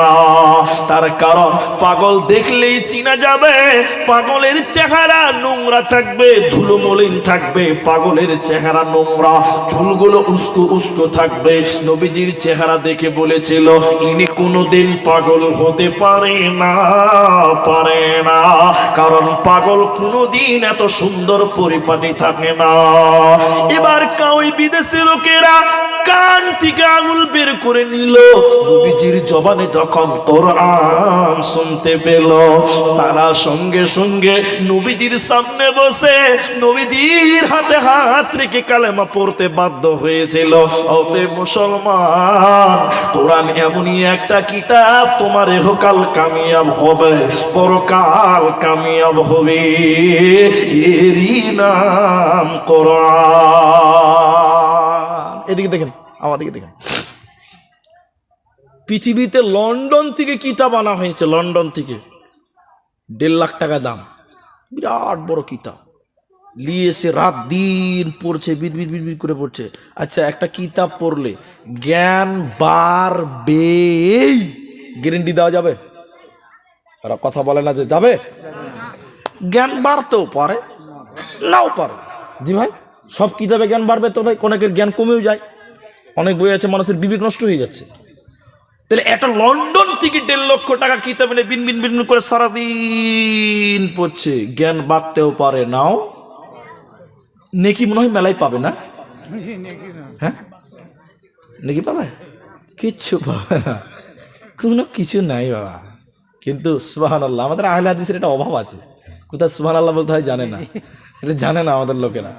তো এবার আপনারা বলুন, কোরআন পড়লে জ্ঞান বাড়বে কি বাড়বে না? কোরআন বাড়বে না? আল্লাহু আকবার। একটু মিলিয়ে নেন, মাদ্রাসা ছাত্রদের মতন বুদ্ধি দুনিয়াতে কারো নাই। আপনি বিশ্বাস করতে পারছেন? হ্যাঁ না বলুন। এটা স্কুলের ছাত্র, আমি অপমান করছি না কাউকে, আবার কেউ মাইন্ডে নেবেন না। আমি কোনো ছাত্রকে অপমান করছি না, ভাববেন না স্কুলের ছাত্রকে অপমান করলো না। একটা স্কুলের ছাত্র আর মাদ্রাসা থেকে কম্পিটিশনে লাগিয়েছে, কার বুদ্ধি বেশি দেখায়। একটা স্কুলের ছাত্রকে বলেছেন, বিরাট বড় পুকুর, এক পুকুর পানি থাই থাই থাই থাই করছে, একটা বালতিতে ভরতে হবে, ভরতে পারবি? স্কুলের ছাত্র বলছে, হ্যাঁ এক পুকুর পানি কিন্তু বালতিতে ভরা যাবে? হ্যাঁ, ও সম্ভব, ও কোনো মতেই পাচ্ছে না। এবার মাথার ছাত্রকে বলছে, তুই পারবি বলে তো বা হাত কি খেলে ভাই? বলে হ্যাঁ বালতিতে ভরা যাবে। বলে কেমন করে ভরবি? বলে পুকুরে যেতে বালতি বড়, পুকুরে যেতে কি বালতি বড়, পানি কেন ভরা যাবে না, সবটি ভরবো। এর নাম মাদ্রাসার ছাত্র। সুবহানাল্লাহ বলবেন না? তো কোরআন পড়লে জ্ঞান বাড়ে কি বাড়ে না বলুন? বাড়ে। আর নেকি তো মনে হয় পাওয়া যাবে না? সবাই বলুন যাবে। আল্লাহর নবী বলেছেন, কোরআন এমন একটা কিতাব, আলিফ লাম মিম, 3টা হরফ। নবী বলেন প্রতিটি হরফে 10-10টা করে নেকি হবে। সুবহানাল্লাহ। কোরআন যত পড়বেন তত নেকি, প্রতিটা অক্ষরে অক্ষরে কোরআন পড়লে নেকি হয়। এজন্য বন্ধুরে, কোরআনকে কোনোদিন বিকৃত করবেন না। অনেকের গাড়িতে লেখা আছে 786, আপনাদিকে আছে? বাড়ির গেটে লেখা আছে 786 786। হ্যাঁ, তো একজনকে বলছি, ভাই 786 মানে কি আপনাদের জানা আছে? জানেন না? বিসমিল্লাহ বলে, ঠিক বলেছেন। বলছে অঙ্ক, অঙ্ক আগেকার তাবিজ, আগে যখন মুলবিরা তাবিজ দিত, এখন দেয় না, কম। তো দিছে কি এখন? দিছে? এরা বলছে না, মুলবিটি বসে আছে তো ভয় লাগছে নাকি? এখন দেয় না, বা খুব কম দিচ্ছে, অন্য মাঝহাবের লোক দিচ্ছে। তো আগেকার কোরআনে দেখবেন শেষের দিকে নকশা লেখা থাকতো, যারা পড়েছেন আমার বাপজি জানে, কোরআনের নকশা লেখা থাকতো, আর ওই নকশাগুলো দিয়ে দিয়ে দিয়ে দিয়ে অঙ্কগুলো দিয়ে তাবিজ লিখতো মুলবিরা। তো আমি যে কথাটা আপনাকে বলছিলাম, অনেকের গাড়িতে, অনেকের বাড়িতে, অনেকের অনুষ্ঠানে দেখবেন 786 লেখা থাকে, থাকে না? বলছে কেন বলিছে? এটা কিসের লিখা ভাই? বলে 786 মানে হলো বিসমিল্লাহির রহমানির রহিম। বগদাদি কায়দাতে দেখবেন আল্লাহর 99 নামের আগে কয়েকটা শব্দ দেওয়া আছে, আলিফ বা তাসার, আর প্রতিটা অক্ষরে একটা করে অঙ্ক দেওয়া আছে। ওই অঙ্কটি নোট করে একটা হিসাব বাড়িয়েছে, বিসমিল্লাহির রহমানির রহিম 786। বুঝি এটাই বিসমিল্লাহ। আচ্ছা আপনারা বলুন, 786 বললে কোনো নেকি পাওয়া যাবে? হ্যাঁ, আর এটা কোনোদিন বিসমিল্লাহ হতে পারে? 786 বললে যদি বিসমিল্লাহ হয়, মুরগি জবাই করার সময় বলতে হবে 786 আল্লাহু আকবার, হালাল হবে? তারা বলে না, কোনোদিন হবে না। তাহলে কোরআনের কোনোদিন বিকৃত করবেন না, কারণ প্রতিটা অক্ষরে 10টা করে নেকি হবে। সুবহানাল্লাহ বলবেন না? আচ্ছা আর একটা কথা মাঝখানে বলে দিই, 786 যদি বিসমিল্লাহির রহমানির রহিম হয়, তাহলে আল্লাহু আকবারের একটা অঙ্ক হবে, হবে না? হবে না? তাহলে সূরা ফাতিহার একটা অঙ্ক হবে। এরা হ্যাঁ না বলে না? হবে না? হবে। তাহলে সামি আল্লাহু লিমান হামিদের একটা অঙ্ক হবে। এখন যদি কেউ বলে আল্লাহু আকবারকে যদি বলে 532, হ্যাঁ, ফাতিহাকে যদি বলে 1,92,000, হ্যাঁ, আর সালামকে যদি বলে 202 নেকি হবে? হবে? কোনদিন হবে না, কোনদিন এটা হবে না। এজন্য নবীজি বলেছেন আলিফ লাম মিম, এই তিনটা হুরুফ যে কেউ পড়বে 30টা নেকি আল্লাহ দিবে। আর একবার বলুন সুবহানাল্লাহ। তাহলে কোরআন যত পড়বো তত নেকি, যত পড়বো তত নেকি। আল্লাহ বলছে কেন পড়বি, কেন মানবি, কেন পড়বি? শোনো, যালিকাল কিতাব লা রাইবা ফিহি, পৃথিবীর যত কিতাব আছে এই দিকে তাকান, কিতাবটা খুলবেন দেখবেন কিতাবের শুরুতে লেখা আছে সূচিপত্র, তারপরে লেখা থাকে ভূমিকা, থাকে না? ভূমিকা থাকে না? ভূমিকা মানে হলো লেখকের কথা। ভূমিকা শুরু করছে লেখক, প্রশংসা করলেন আল্লাহর, এরপর বলছে বইটাতে যদি কোনো ভুল হয়ে থাকে দয়া করে ক্ষমা করবেন, ভাষাগত ভুল হলে মাফ করবেন, হাদিস কোরআনে ভুল হলে ধরিয়ে দিবেন। তার মানে বই এত বড়, শুরুতেই লেখক ক্ষমা ক্ষমা ক্ষমা ক্ষমা ক্ষমা ক্ষমা, একটু হ্যাঁ না বলুন। কিন্তু কোরআন এমন একটা কিতাব, কেন কোরআনটাকে মানতে হবে? আল্লাহর কোরআন বলেছেন যালিকাল কিতাব, এটা এমনই একটা কিতাব মুসলমান, এই কিতাবে কোনো ভেজাল নাই, এই কিতাবে কোনো সন্দেহ নাই, এই কিতাব মানুষের কাছে ক্ষমা চাইনি, বরং কিতাব বলেছে এই কিতাবে কোনো ভেজাল নাই, এরই নাম কোরআন। কারা কারা কোরআন পড়তে পারেন একটু হাত তুলে, লজ্জা করবেন না, লজ্জা করবেন না, শিখতেছেন তো, আমি আপনাকে অপমান করবো না, বাস নামা হয়ে গেছে। তারা যারা হাত তুলেছেন তারা পড়তে পারেন, যারা হাত তুলেনি তারা পারেন না, বাস অপমান করছি না, বুঝার চেষ্টা করেন। এখন একটা আপনাকে কবিতা শোনাবো। 7-6 পশ্চিমবঙ্গে, আমি বীরভূমের ছাত্র, বুঝলেন, এই বীরভূম ইলামবাজার থানায় ঘুরিশা মাদ্রাসার ছাত্র, হাফিজ ঘুরিশা, না দোলালপুর না, ঘুরিশা, দেলালপুর তো ঝাড়খণ্ড আছে। তো ঘুরিশা হলো আপনার হাফিজ আইনুল বাড়ির নাম শুনেছেন অনেকে, উনি ওখান থেকে ফারাগাত করে ডিগ্রি করেছিলেন। ওটা ঘুরিশা আলিয়া মাদ্রাসা, সরকারি মাদ্রাসা, আমি ওখানে পড়েছি, বিরাট বড় মাদ্রাসা, সরকারি মাদ্রাসা। তো আমি যেটা আপনাকে বলতেছি, পশ্চিমবঙ্গে একটা 7-8 বইয়ে ছিল, এখন আছে কিনা জানি না, একটা কবিতা ছিল, কবিতাটার নাম ছিল মাজির হিসাব, সুকুমার রায়। পড়েছেন আপনারা? বলেননি আপনারা? এই কবিতাতে একটা জ্ঞান আছে, ওইটা আমি বুঝাবো। আমি তার আগে একটা যুক্তি দিই। 3 বন্ধু, বুঝলেন? আপনারা কথা শুনছেন তো? একটু হ্যাঁ না বলুন। পশ্চিমবঙ্গের নেতারা, গোটা ভারতবর্ষের নেতারা বলছে রাস্তা টোটাল ব্লক, আন্দোলন, রাস্তাতে কোনো গাড়ি চলবে না, হেঁটেও চলতে দিব না, এমন হরতাল শুরু করেছে। 3 দিন বন্ধ। কদিন বন্ধ? এখন ফারাক্কা ব্রিজ হয়তো অনেকে দেখেছেন, ফারাক্কা কোয়ার্টারে 3টা বন্ধু চাকরি করে। ওরা বলছে 3 দিন বাংলা বিহার বন্ধ, ভারত বন্ধ। 3 দিন কোথায় যাবি রে? বাড়ি যাবি তো রাস্তায় হাঁটতে দিবে না, মোটরসাইকেল চালাতে দিবে না, সময়টা কাটবে কি করে? তাহলে একজন বুদ্ধি করতে করতে বলছে আচ্ছা রাস্তাতে চলতে দিবে না, ফারাক্কা নদীতেও কি চলতে দিবে না? চ এই ছুটি 3 দিনের মধ্যে একটু নদীটা ঘুরে এলি। তো বলছে মাঝিকে ডাক, নৌকা ডাক।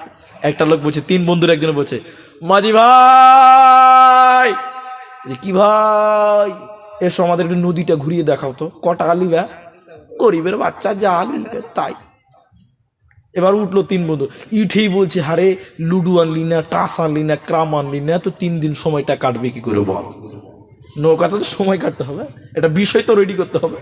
তা না, আরেকজন বলছে আরে খ্যাপা, এই মাঝির সঙ্গে একটু ইয়ার কি কর, ওকে দাদু লাগা, দাদু পতাতে খানি ইয়ার কি জমবে, তা সময়টা হাসতে হাসতে বেরিয়ে যাবে। বলছে ঠিক বলেছিস, এই কথা বলিও না। এবার দেখো 3 বন্ধুর একজন বলছে দাদু ভাই মাঝি, বলছে বলো ভাই। বলছে সূর্য কেন হটানটা করে, চলাচল করে? আচ্ছা মাঝি জীবনে স্কুলে যায়নি, ওকে যদি এই প্রশ্ন করা হয় উত্তর দিতে পারবে? মাঝি বলছে যে আমাকে এগুলো বলিও না ভাই, আমি কোনদিন স্কুল যাইনি, ওই ছোট্টবেলা থেকে বাবাকে নৌকা চালাতে শিখিয়েছে। ওরা 3 বন্ধু তো আহ আহ আহ আহ আহ করে হাসছে, মানে মজা লিছে, তুই স্কুলে পড়িস তুই মজা লিছে।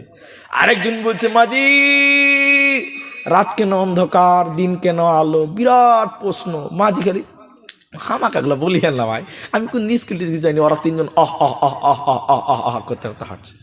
আরেকজন বলছে এই পানি থেকে কি করে লবণ তৈরি হয়, পানি থেকে কি করে লবণ তৈরি হয়, মানে বিরাট প্রশ্ন। মাঝি বলছে আমি জানি না। ওরা 3 জন আবার আহ আহ আহ আহ আহ করে হাসছে। এবার নৌকা চলছে নদীতে, এমন সময় এমন ঝড়, কালো হয়ে গেছে, পুরো ঝড়, নদীর মাঝখানে রয়েছে নৌকা, এমন ঝড় কালো হয়ে গেছে, বিজলি কড়াক কড়াক কড়াক করছে, নৌকা খালি নদীর স্রোতে এরকম এরকম এরকম এরকম করছে। তখন তিন বন্ধুর ভয় ঢুকে গেছে, এত ঝড়। তখন তিন বন্ধুর একজন বলছে, মাঝি নৌকা ডুববে নাকি? খুব হাসছিল যখন ঝড় উঠেছে, বলছে মাঝি নৌকা ডুববে নাকি? এবার মাঝি বলছে, বাবা ইংরেজি জানো, ইংলিশ জানো, ইতিহাস জানো, হিস্ট্রি জানো, আরো কিছু জানো, আরো কিছু জানো, সাঁতার জানো বাবু। হ্যাঁ, তিন বন্ধু তো মাথা হিলাইছে। মূর্খ মাঝি বলে, বাবু এখন কেন খাবো? টুক করে নৌকা ডুবে গেল। তিন বন্ধু বিনা ভিসা পাসপোর্টে বাংলাদেশ, কোনো কাগজ লাগবে না। মাঝি দাদুর কাল থেকে, একদম বাপ দাদু থেকে শিখেছে সাঁতার। ঝড়ের গদিতে কোনো রকম হেলতে হেলতে বাবলার ডাল ধরে দেখেছে, দেখি প্যাসেঞ্জারদের খবর নেই, টাকা তো দিলই না। এবার প্যাসেঞ্জার দিক দেখছে বিনা ভিসা পাসপোর্টে বাংলাদেশ ঢুকছে। যারা দুনিয়াতে ইংরেজি জানো, বিজ্ঞান জানো, ইতিহাস জানো, আর্টস জানো, কমার্স জানো, সায়েন্স জানো, যেদিন কিয়ামতের ঝড় উঠবে, ফেরেশতা বলবে কোরআন জানো বাবু। যারা কোরআন জানে না মাথা হিলাবে, ফেরেশতা বলবে বাবু এখন কেন কাও? এটা বলুন, কোরআন জানা দরকার আছে না নাই? নিশ্চয় 100 বার। এর নাম কোরআন। শুধু কোরআনের উপরে যদি আপনি শুনেন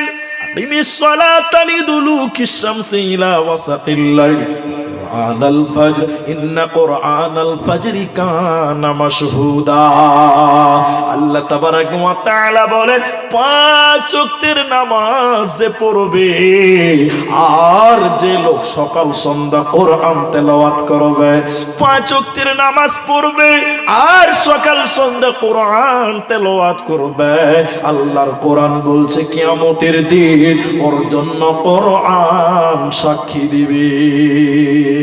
সুবহানাল্লাহ, সুবহানাল্লাহ। কোরআন তার জন্য সাক্ষী দিবে যে কোরআন তেলাওয়াত করবে। যারা বলেন মুলি সাহেব বুড়া হয়ে গেছি, কোরআন শিখতে পারিনি, আপনাদের জন্য সুযোগ আছে। আপনাদের একটা দারুণ উপহার দিব আজকে। যারা কোরআন পড়তে পারেন না তাদের জন্য, আপনাদের জন্য স্পেশাল গিফট এনেছি আপনাদের জন্য, আপনাদের কাজে লাগবে। তাহলে কোরআন পড়তে হবে আর 5 ওয়াক্তের নামাজ পড়বেন, তাহলে আল্লাহর কোরআন কানাত মাশহুদা, কোরআন সাক্ষী দিবি। আরেকটা কথা, সকলে একবার বলুন, কোরআনের নাম কোরআন মাজিদ। কোরআনের নাম, আমি বিভিন্ন কিতাবাদি ঘেটে আমি অঙ্ক মিলিয়েছি, তাতে হিসাব দিয়েছি বিভিন্ন বিদ্বানগণ। কোরআনের একাধারে 56টা নাম আছে। কটা নাম আছে? এর মধ্যে কোরআন শরীফ কিন্তু কোথাও লেখা নেই। কোরআন শরীফ কোথাও লেখা নেই। এখন আপনাদের দেশে কোরআন শরীফ বলে বলে না? বলে, কোরআন শরীফ বলে। আর কিছু কিছু কোরআনে এখনো লেখা আছে কোরআন শরীফ। কোরআনের 26টা নাম, 56টা নাম আমি টোটাল বলতে পারবো না কি কি নাম, কিন্তু আমি অঙ্কটা পেয়েছি বিভিন্ন বড় বড় আলেমদের বই পড়ে। তার মধ্যে কোরআন শরীফ বলে কোনো নাম, কোরআনের নাম আল্লাহ দেয় না। এখন আপনি বলবেন মাওলানা শরীফ বললে অসুবিধাটা কি? আপনি যদি বলেন তাহলে না, আপনাকে বুঝি, আপনার নাম আপনার বাপ রেখেছে সেলিম, এখন আপনাকে যদি ইডিয়েট বলিতে কেমন লাগবে? আমার বাপ রেখেছে, তুমি এটা বলবে মানে? তা আল্লাহ যেখানে কোরআনের নাম বলেছে কোরআনুল হাকিম, ইয়াসিন ওয়াল কোরআনুল হাকিম, কোরআনুল কারীম, কোরআনুল মাজিদ, এইভাবে এতগুলো নাম আল্লাহ দিয়েছে। মুসলমানদের একটাও পছন্দ হলো না, ওকে আবার নতুন নাম যোগ করতে হলো কোরআন শরীফ। শুনেলেন, কোরআনকে অপমান করেছি আমরা, বিভিন্নভাবে কোরআনকে অপমান করেছে। তার একটা নমুনা আপনাদের দিই। আল্লাহর কোরআন বলছে, আমি মানুষের পথ প্রদর্শন, হুদাল লিন্নাস ওয়া বাইয়িনাতিম মিনাল হুদা ওয়াল ফুরকান, সুস্পষ্ট ধারণা দেওয়ার জন্য এলাম। এবার মুসলমানেরা কোরআনকে অপমান করেছে কোন জায়গায়? এইদিকে দেখেন, এখন তাবিজ মানুষেরা ব্যবহার খুব কম করে, তবে জালসাতে আমরা মাঝে মধ্যে দান টান যখন তুলি তখন দেখতে পাই, মুসাফা করলে মাঝে মাঝে তাবিজ দেখতে পাওয়া যায়। আপনারা একটু উত্তর দেন, তাহলে আপনাকে বুঝাতে পারবো। আজ আগেই বলি, আপনাদের কি বিরক্ত লাগছে? শুনুন, আপনাদের যেটা আমি বলছি, তাবিজের ভিতরে কি লেখা আছে আপনাদের ভিতর থেকে বলুন, আলেমরা বলবেন না, বলতে পারবেন?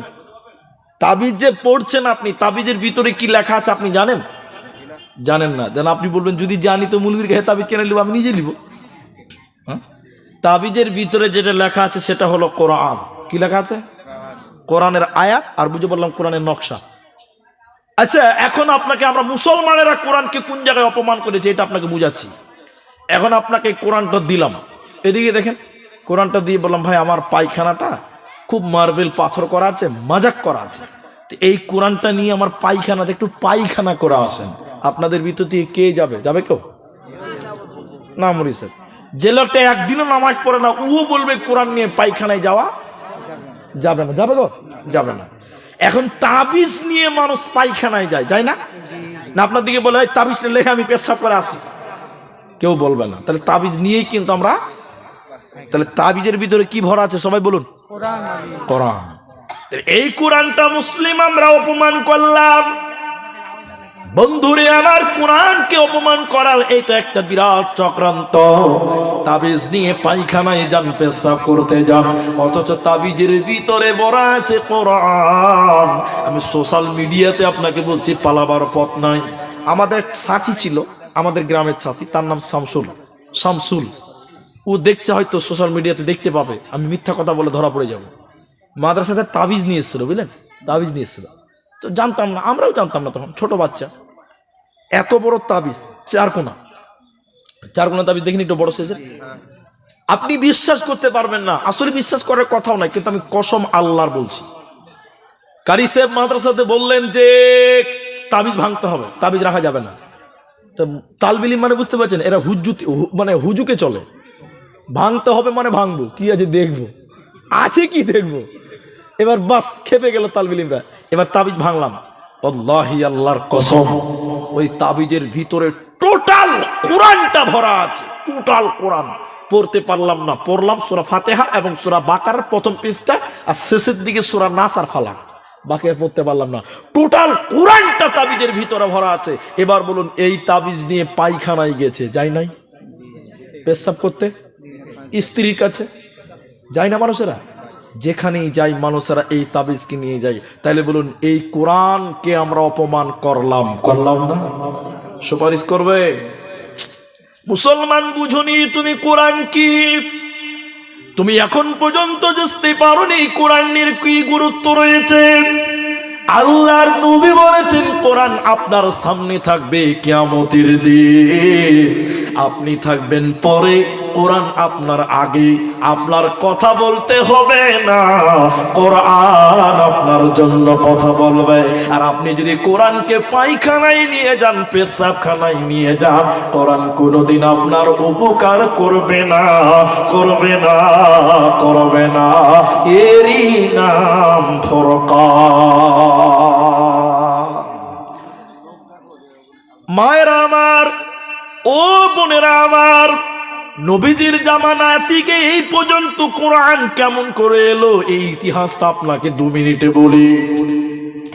আল্লাহর নবী যখন কোরআন আল্লাহ দিতেন, জিবরাইল এসে শোনাতেন, নবীজি তাড়াহুড়া করে ঠোঁট নাড়াতেন, পড়তেন। জিবরাইল এসে বললেন, হুজুর আপনাকে মুখস্থ করার জন্য তাড়াহুড়া করতে হবে না, পুরো কোরআনটা আপনার সিনায় আমি ভরে দিব। কোরআন এত সুন্দর করে পেলাম কিভাবে শুনে নেবার। নবীজি কোরআন মুখস্থ হয়ে গেল, সাহাবীদেরকে শোনাতেন, কেউ একটা সূরা, কেউ একটা পারা, কেউ এক পৃষ্ঠা, এইভাবে মুখস্থ করত। আর অধিকাংশ সাহাবীরা কোরআনের হাফেজ ছিল, তার কোরআনকে মুখস্থ মুখস্থ করেছিল। শুধু তাই নয়, মুখস্থ একটা দিক ছিল, দ্বিতীয় নম্বর গাছের পাতা আর গাছের ছাল। ওই সময় কাগজ ছিল না, কলম ছিল না, গাছের পাতাতে কালি দিয়ে গাছের কষ দিয়ে লিখে লিখে রাখতো কোরআন। ওই কোরআনে জাবারজের পেশ ছিল না। এজন্য যারা ভালো কারি 7 রকম করে কোরআন পড়তে পারে আপনারা জানেন হয়তো বা, যারা সাবাকারী। এবার সাহাবীরা কেউ মুখস্থ করেছিল, কেউ লিখে লিখে লিখে লিখে রেখেছিল গাছের পাতাতে, গাছের ডাইলে। যখন আল্লাহর নবী মারা যান, হযরতে আবু বকর বিদায় হয়ে গেলেন, উমর বিদায় হয়ে গেল, উসমানের জামানা যখন এলো, ইতিহাস প্রমাণ করেছে সাহাবীরা বিভিন্ন দেশে দাওয়াতের কাজে ছড়িয়ে গেছিল। তখন সাহাবীরা কোরআন বিভিন্ন ভাবে পড়তো, মানে 7 রকম। বাংলা একটাই ভাষা। বাংলা ভাষা কটা? কিন্তু বাঙালিদের মধ্যে অনেক ভাষা আছে, আছে না? শেরশাবাদীয় ভাষা, বাঙ্গালদের ভাষা, জুলহাদের ভাষা, কালি না, ওটা আলাদা, ওটা বাঙ্গাল না, ওটা বাংলা না, ওটা আলাদা। তো বাংলাদেশের টাঙ্গাইলের ভাষা, আবার মালদা জেলার কালিয়াচকের ভাষা, আছে না? আছে না? ভাষার কি মধুরতা। একজনে বলছে বাহে, বলছে কিটে, তোকে বলাইলে বলে কিটাটে, গাওরার একটা মুনসা। এটাও বাংলা। এটা কি বাংলা? তো এই হলো বাংলা। তো আল্লাহর নবীর জামানায় সাহাবীরা 7 রকম করে কোরআন পড়তো। করকম করে সাবাকারী এখন যারা আছে ভালো কারি, তারা 7 রকম করে কোরআন পড়তে পারে। ইদা শামসু কুবিরাত, এই যারা কারি আমরা পারি না। তো যাই হোক না কেন, উসমান গনির জামানায় বিভিন্ন দেশে দিনের কাজে, দাওয়াতের কাজে সাহাবীরা চড়িয়ে গেল। তখনও নবীর স্ত্রীগণ রয়েছে। শুনেলেন যার কাছে কোরআনের কপি আছে, একটু করে লিখে রেখে দিয়েছে, কেউ এক পারা, কেউ একটা সূরা, কেউ মুখস্থ করেছে। বিভিন্ন রকম মতবিরোধ হলো, তখনও জাবারজের ছিল না। এবার কি হলো ঘটনাটা শুনেলেন। এবার কি হলো শুনেলেন মুসলমান। এবার বিভিন্ন রকম কোরআন পড়ছে। আমার দিকে তাকান, আমি এসেছি মনে করলেন কিষানগঞ্জ থেকে এখানে, বা আমি এলাম মালদা থেকে এখানে এসে আমি কোরআন পড়ছি। এবার এখানে একটা রসুলের সাহাবী আছে, ও কোরআন পড়ছে একরকম করে, মানে একটু উল্টা পাল্টা, দুজনের সঙ্গে মিল হচ্ছে না। আমি বলছি এইটা, ও বলছে না এইটা, দুজনের মধ্যে ঝামেলা। এই নিয়ে উসমান গনির কাছে একটা অভিযোগ জানানো হলো। খলিফা উসমান, আমিরুল মুমিনিন উসমান, এখনই কোরআনটা নিয়ে মতবিরোধ তৈরি হয়ে গেছে। ভবিষ্যতে কি হবে তুমি জানতে পারছো কি? তাহলে কি করো, যতজন দেশ বিদেশি সাহাবী রয়েছে তাদেরকে এক জায়গায় জমা করো। যার কাছে যতটা কোরআনের কপি আছে, মানে লেখা আছে, সব জমা করো। এক জায়গাতে একটা কোরআন বানাও। এরপরে হযরত উসমান নাকচ করে দিয়েছিলেন। পরে যখন সমস্যাটা বুঝতে পারলেন ভবিষ্যতে সন্দেহ সামালা হবে, হযরত উসমান এলান করলেন নবীজির বিবিদের কাছে কোরআন ছিল, কোরআনের লেখা ছিল, সমস্ত দেশ বিদেশের সাহাবীকে এক জায়গায় জমা করা হলো। এবার উসমান কোরআনগুলো এক জায়গায় করে একখানা কোরআন বানানো হয়েছিল। তার আগে কিন্তু এই রকম কোরআন ছিল না। উসমান গনি কোরআন একত্রিত করেছিলেন, কিন্তু ওই কোরআনেও জাবারজের ছিল না। শুধু অক্ষরগুলো দিয়ে, যেরকম বুখারী, মুসলিম, তিরমিজি, নাসাঈ, আবু দাউদ যেরকম কিতাব লেখা আছে, ওই রকম জাবারজেরহীন ওই রকম কোরআন ছিল। এইভাবে পৃথিবীতে কোরআন এসেছে। ভাই, কোরআনের কথা বলতে গিয়ে আপনাদের একটা আবদার করি। আমি টাকা চাইছি না, ভাববেন না যে দান চাইছি না। এটা কাগজ এসছে পকেটে পঞ্চায়েত থেকে, পঞ্চায়েতের কথা মানতে হয় নাকি? তো আপনাদের একটা কথা বলি, ঘড়িতে কটা বাজে? আচ্ছা 12:24। 12 বেজে গেল। 12 বেজেই গেল। 12 বেজেই গেল। আচ্ছা, কান খুললেন আপনি। তো শুনে নেবা, শোনেন না, তো আপনাদেরকে বেশিক্ষণ নয়, যেটি লোক দাঁড়িয়ে আছেন আল্লাহ রাস্তায় যদি বসেন তো খুশি হব, আর যদি বলেন না আপনার কথা মানবো না তো দাঁড়িয়ে থাকেন। আমরা যতটি লোক আছেন আর মাত্র 30 মিনিট টাইম, আধা ঘন্টা টাইম আপনাদের কাছে চাইছি, আপনারা দেবেন তো? ইনশাআল্লাহ। ইনশাআল্লাহ শিখেন, আলেমদের কাছ থেকে শিখেন। ইনশাআল্লাহ বলুন। দুটো লোক হাত তুলেছে, বাকি বলছে মুলবি তাড়াতাড়ি শেষ করো না তো পালাবো। ইনশাআল্লাহ বলছে না। ভাই আপনারা একটু বসুন, আল্লাহ খুশি হবে বাবা। এটা বসার জায়গা, দাঁড়িয়ে থাকার জায়গা নয়। জালসার মানে তো বসার। আল্লাহ আকবার। ইজলাস এক জায়গাতে বসবেন, জুলুস, এক জায়গাতে বসুন। আপনি দাঁড়িয়ে থাকবেন, কেমন লাগবে? আল্লাহ নারাজ হয়ে যাবে। আল্লাহ আমাদের বসার তৌফিক দিয়েছে, এই জন্য বলুন সবাই আলহামদুলিল্লাহ। আর ওদেরকে বসার তৌফিক দেয়নি, এই জন্য বলুন ইন্নালিল্লাহ। বলুন ইন্নালিল্লাহ, বলুন। জি, এবার বসবে। হ্যাঁ, বসেছে, অনেকটি বসেই গেছে তো। এবার শুনেন আপনাদেরকে যে আমি কথা বলছি। আপনি ঘড়ি দেখেন, আমি ঘড়ি দেখি। নামাজ আপনিও পড়েন, আমিও পড়ি। ফজর আপনাকেও পড়তে হবে, আমাকেও পড়তে হবে। কোরআনের গুরুত্বের কথা বলতে যে যারা কোরআন পারেন না, তাদের একটা তোহফা নিয়ে এসে আমি আব্দুর রহমান, ওইটা দিব আপনাদের জন্য রয়েছে স্পেশাল গিফট। আধা ঘন্টা পরে আপনি থাকবেন না, আর আধা ঘন্টা আগে যাবেন না। আর একবার সবাই জোরে বলুন ইনশাআল্লাহ। মাশাআল্লাহ। আমার মায়েরা, আমার বোনেরা, 12টার পর লোক থাকে না, আপনারা বসে আছেন, আল্লাহ খুশি হবেন। মায়েরা আপনারাও বসুন। এই যে মসজিদের জালসা, আমি আপনাদের কাছে কিছু চাইবো, আপনি যদি না দেন আপনার কলার ধরে নিতে পারবো। পারবো না। ওটা আপনার ব্যক্তিগত ব্যাপার, ওটা আপনার একান্তই ব্যক্তিগত ব্যাপার। তবে হ্যাঁ, আপনাদের জন্য একটা সুখবর আছে, আপনাদের জন্য, সাধারণ মানুষের জন্য সুখবর আছে। ওটা আমি ডেলিভারি দিব, একটু ধৈর্য ধরতে হবে। আমি আপনাদের এই কোরআনের আলোচনায় করতে যে যারা কোরআন পড়তে পারেন না, নবীজি বলেছেন কেউ যদি সূরা ইখলাস পড়ে 3 বার, কি সূরা? ইখলাস। কুল হুয়াল্লাহু আহাদ আল্লাহুস সামাদ লাম ইয়ালিদ ওয়া লাম ইউলাদ ওয়া লাম ইয়াকুল লাহু কুফুয়ান আহাদ। পুরো কোরআন পড়লে যে নেকি হবে, এই নেকি আল্লাহ আমলনামায় দিবে। বলুন সুবহানাল্লাহ। কোরআন খতম করলে যে নেকি হয়, 3 বার সূরা ফাতিহা পড়ুন, সূরা ইখলাস পড়ুন, আল্লাহ আপনাকে এক কোরআন খতম করলে যে নেকি হয়, সেই নেকি দিবে। আরেকবার বলুন সুবহানাল্লাহ। তাহলে আপনি এতদিন থেকে কোরআন পড়তে পারেন না, নাস, ফালাক, ইখলাস, নামাজ পড়ার জন্য মোটামুটি 7, 8টা, 10টা তো জানেন, তাও পারেন না। সামনে রমজান মাস, কোন মাস? রমজান মাস। বেশি দিন নাই, 1 মাস 5-7 দিন আছে। 12 তারিখে সম্ভবত রমজান, আজ 6 তারিখ শেষ হয়ে গেছে, 7 তারিখ চললো। এবার আপনাদের বলি, রমজানে কোরআন পড়েন, কেমন লাইন রাতের নামাজ। আমরা যে ঠাকঠুক করে 20 রিকাত তার 8 রিকাত দিয়ে মারামারি করছি, রসুলের নামাজ এরকম ছিল না বাবা। নবীজি নামাজ পড়তে পড়তে পড়তে পড়তে দাঁড়িয়ে থাকতে থাকতে থাকতে পা ফুলে যেত। তো আমরা নামাজে বেশি বেশি করে কি করব? কোরআন তেলাওয়াত করব ইনশাআল্লাহ। বলুন। যারা পারি না কি করবেন? সূরা নাস আর ফালাক পড়তেই থাকেন। যত পড়বেন তত নেকি, যত পড়বেন তত নেকি। এবার নামাজ পড়লেন অনেকক্ষণ, রমজানের সাজেশনটা আপনি নিলেন, এবার আর দাঁড়িয়ে থাকতে পারছেন না, এবার একটু বসেন, একটু আরাম করেন। দেখ কেউ কোরআন পড়ছে, আপনি কোরআন পড়তে পারেন না, তো ওইখানে যে আপনি বসেন, কান পেতে শুনেন। কোরআন পড়লে নেকি হবে, শুনলেও নেকি হবে। তাহলে কোরআন যারা পড়তে পারেন না, সূরা ইখলাসটা